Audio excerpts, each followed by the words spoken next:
Mutual Broadcasting System presents The Mysterious Traveler, reproduced and directed by Robert A. Arthur and David Cohen, starring two of radio's foremost personalities, Lennon and in Christmas Story.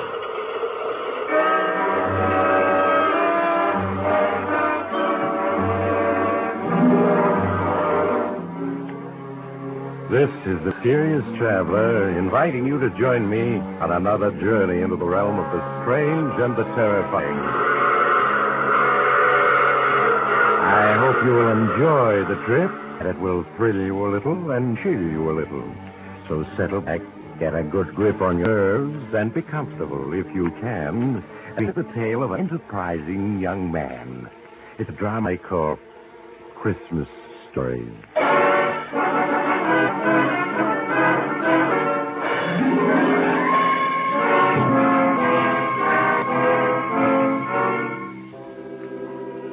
The name is Steve Farrell, and I've just gotten through playing Santa Claus. Yeah, you're the guy who really did the hill. It all started last month in Seattle. I was out of a job and down to my few bucks. I was looking through the morning paper when I noticed a small ad in the personal column. Driving to New York, November 15th. Man wanted assist in driving. Free transportation. Paul Harris, Hotel Royal. Well, I'd always wanted to see New York, and this is as good as any way of getting there, so I went up to this Hotel Royal to see this guy, Harris. Mr. Harris? Yes? My name's Farrell, Steve Farrell. I read your ad in the paper. Oh, yes. Won't you come in? Thank you. If you haven't already found someone to help you drive to New York, I'd like to offer my services. Well, as a matter of fact, I haven't. Can you leave for New York a day after tomorrow? Sure, anytime. Well, good. And why not come around at 9 in the morning and we'll get off to an early start? Okay, Mr. Harris, 9 it is.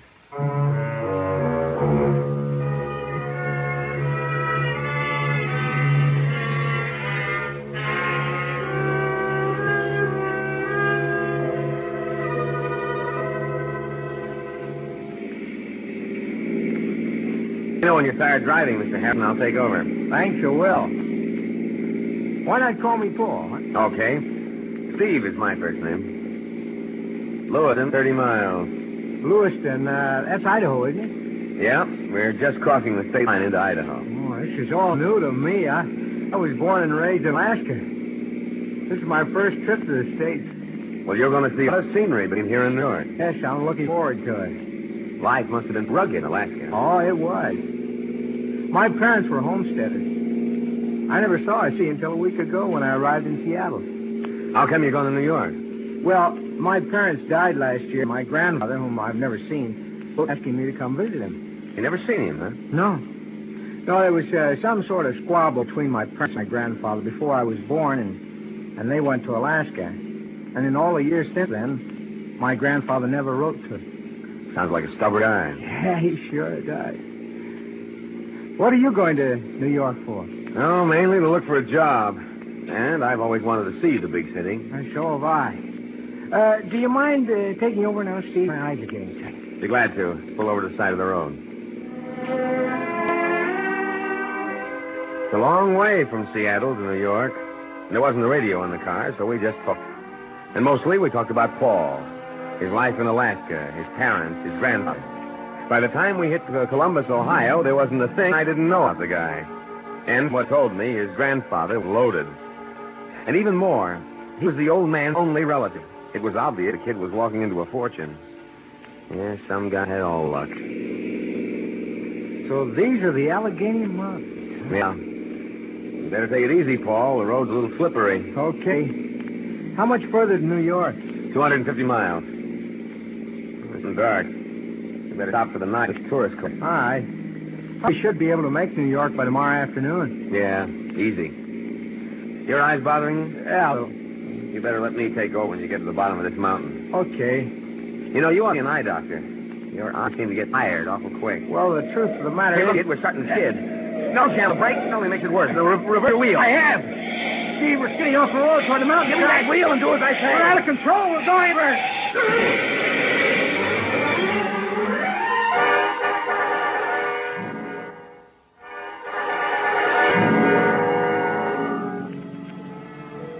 When I regained consciousness, I was lying a few feet from the car. We'd rolled 300 feet down the side of the mountain, and the car was completely wrecked. I crawled and felt for broken bones. Other than a bad gash on my head and a mass of bruises, I was okay. I limped the few feet to the overturned car and in. Paul was still behind the wheel. Even before I reached for his pulse, I had a feeling he was dead. Paul's luck had run out. He'd never see all that dough that was waiting for him in New York. Yeah, it was then that it came to me. I hadn't wished the guy dead, but now that he was, and nobody in the States knew Paul or what he looked like, and on the other hand, I knew everything about him. Well, it was a gamble, all right, but there was a fortune in the kitty. I went to work switching our clothes and all identification. Finished, the state police patrol car came along the mountain road and spotted the wreck. They took me to headquarters, where I made a complete statement. A couple of months later, I grabbed a train for New York.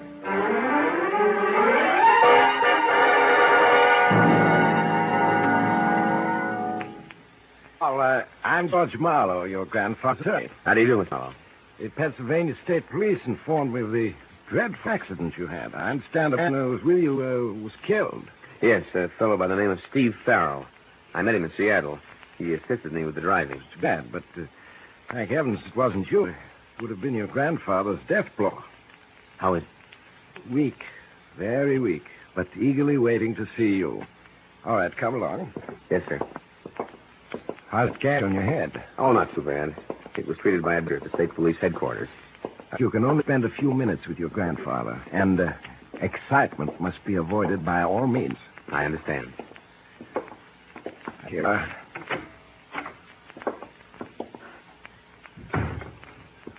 How is he, Joan? He's much better this afternoon. Joan, this is Harris. Paul Joan Dietrich, your grandfather's nurse. How do you do? Hello. Paul. Is that you, Paul? Yes, sir.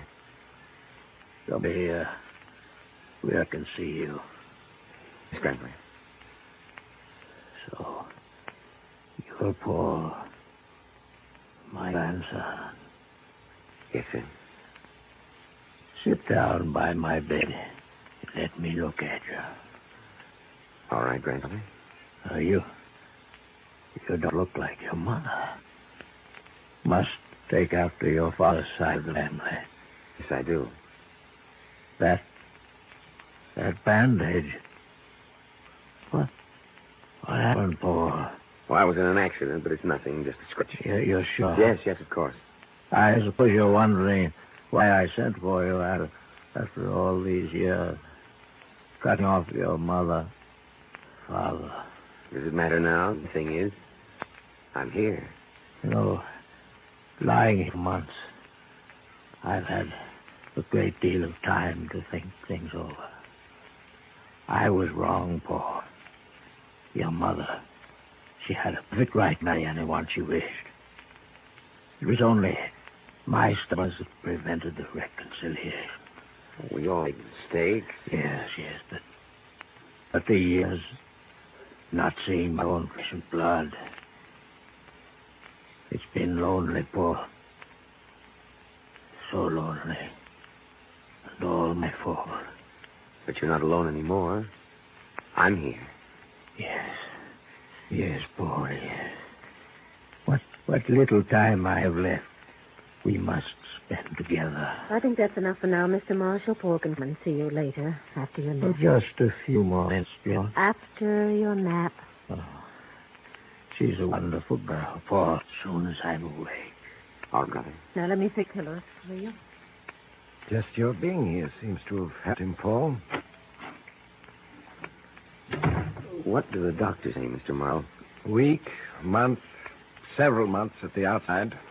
That bad, huh? Yes. Well, you were tired after the trip. I had your suitcase taken to your room. Do you have any other luggage on the way? There's a small truck coming, but it won't be here for weeks. If you need any money, just let me know. Your grandfather's placed a considerable sum at your disposal. Thanks. But I still have 2,000 left of the 5,000 he sent me. Very well, Paul. Remember, if there's anything at all you want, just let me know. Yeah, Yeah, I was in. There was no question that I'd pass as Paul Harris. And why not? I had all the answers, and I was playing it careful.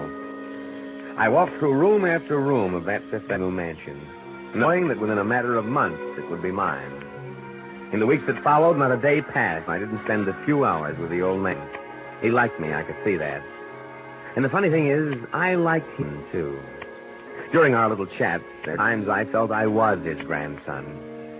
And sitting in at little sessions, not saying much, just watching with those gray eyes of hers, was Joan Dietrich.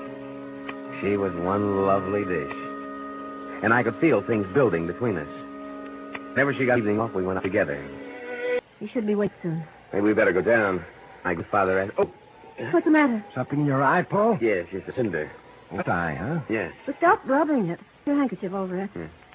That's it. It stings like the devil. Go on and sit in a chair, and I'll try to take it out for you. You want me to assist you to the chair? No, I can still walk.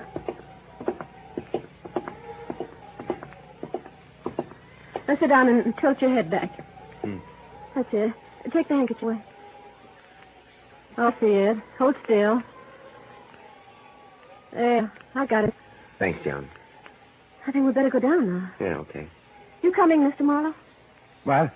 Oh, yes. I'm coming.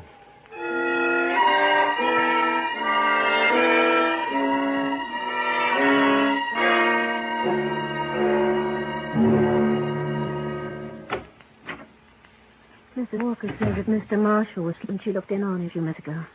Seems he's still sleeping. Perhaps we'd better leave and wait until he wakes. No. I'm going to wake him. It's time for his medicine.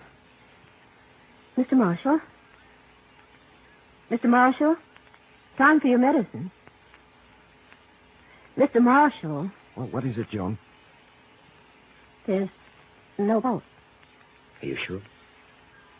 Yes. Well, at least the end came peacefully. He died in his... Joe took the old man's death hard, and I felt pretty upset myself, even with all the dough waiting. As for Marlowe, he was his usual efficient self, looking after all the details of the funeral. Maybe it was the tension I was under, but Marlowe seemed changed to me. He wasn't so friendly. And sometimes I turned to find him watching me, giving me the cold eye. I couldn't be sure whether it was my imagination or not. After we got back from the funeral, I was in my room when there was a knock on the door. Come in. Oh, hello, Joan. Come in. Mr. Moore's downstairs in the library. Wants to see you. Close the door. Anything wrong? Empty. Whose trunk is that you're going through? It arrived this morning while we were at the funeral. Say it's wrong. I've just been going through some of Paul's papers. I knew, of course, that he's fourth in the draft, but I didn't know why. What are you trying to tell me? Paul was 4F in the draft because he was blind in the right eye. Blind in the right eye? That's why I've been getting the cold shoulder from Marlowe these past days, ever since the afternoon we were on the roof. I don't understand. Somehow Marlowe knew Paul was blind in the right eye, and when I got that cinder in my left eye, I covered it with my handkerchief. You told me to walk across the roof to the chair, sit down. Oh, yes, I remember. At that point, Marlowe offered to lead me to the chair. Knowing you were blind in the right eye and had your left eye covered with a handkerchief. Yes. When I walked over to the chair without hesitation, that must have started thinking. Oh, Steve. Now, don't get panicky, baby. Marlowe can't be sure it's right. At the moment, he was suspicious. But it really investigates I'd you. have killed suspicion in his mind. Stop him from doing anything. But how? I don't know yet. Now, come on, he's waiting for us in the library.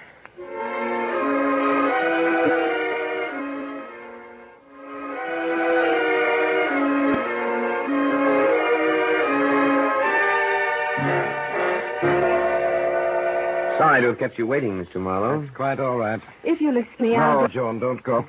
No reason why you should hear what I have to say. Tomorrow, Christmas Day, I'll officially read Mr. Marshall's... However, I don't think I'm violating a trust in telling you the contents of the will. Weeks ago, Mr. Marshall had me draw up a new will, leaving his entire estate to you, Paul. I see. He was quite taken by you and felt that you were a credit to his name. Why crying, Joan? Nothing. As administrator of Mr. Marshall's will, it is my duty to see to it that the heirs, or heir, receive their just inheritances. This duty I shall fulfill. I stand. I am responsible under law for the awarding of the huge estate by Miss Marshall. And I shall have to...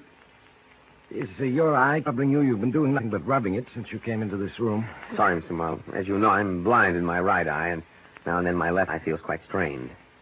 Particularly at a time like this. My grandfather's death, the funeral. You understand? Why, yes. Yes, of course. You were saying? What? Oh, it's an important moment. I'll be here tomorrow at 3 for the reading of the will. I'll see to it that all the servants are here. Very well. Good night, Joan. Paul? Good night, Mr. Marlowe. Good night. No, I didn't get to sleep that night. I just tossed and turned, trying to come up with an angle that would kill Marlowe's suspicions. Maybe that business of rubbing my eyes had satisfied him, but I had to make sure. It was a difference between being handed a pension and a prison sentence. This afternoon at 3 o'clock, the servants, Joan, Marlowe, and myself gathered in the library. The whole thing was in an hour. The servants all congratulated me and left the library, leaving only the three of me. I should like to offer a toast to Mr. Marshall's memory, if you'll permit me. Of course. This was his favorite shed. Joan? Thank you. Oh, Thanks. here's to Peter Marshall, a man who lived honorably, died honorably. May his heir be worthy of him. As the three of us raised our glasses to our lips and drank, I seen Marlowe watching me over the brim of his glass with those cold blue eyes of his. We set down our glasses, and I turned to give Joan a cigarette. Out of the corner of my eye, I saw Marlowe pick up one of the 3 wine glasses. Suddenly, I realized it was my glass he picked up. He held it casually, almost as if he didn't know he was holding it. In that moment, I was trying to guess whether he was satisfied that I was Paul Harris or he was still suspicious and going after me. My fingerprints were on that glass, and the Army had a copy of those put in Washington. This was it. Either I play my cards and go the fortune, or throw in my hand. Suddenly, I felt Joan's hand in mine. Hey, Mr. Marlowe. Yes? You said this will, leaving me my grandfather's estate, is a new one. Yes. I drew it up only 2 weeks ago. What was the old will like? Under the old will, grandfather's estate went to charity. I thought as much. Mr. Marlowe, John and I have been talking things over. I don't want the estate. I want it all to go to charity, as originally intended. Me, I seem to have my glass. You realize, of course, what you would be giving up. I never really had it tomorrow, so I hardly think I'll miss it. Phil and I'll get along, won't we, baby? Oh, yes. Well, Paul, is that your considered decision? Yes? It's a gesture worthy of Peter Marshall's grandson. Yes, and that little gesture did it. Any guy who gives up a $2 million estate can hardly be called an imposter, can he? No, sir. It's Christmas, and I've just played Santa Claus to the tune of $2 million. The thing I keep wondering about is, what would have happened if I hadn't given up the estate? Would Marlowe have gone after me? Or was he satisfied that I was? Yes, sir. That little puzzle is going to give me plenty of thought for a long time to come.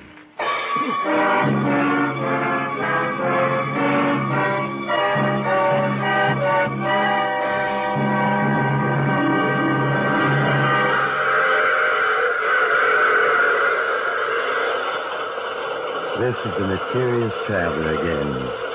Did you enjoy our trip? Or what happened to Paul Harris? Or rather, should I, Steve Farrell?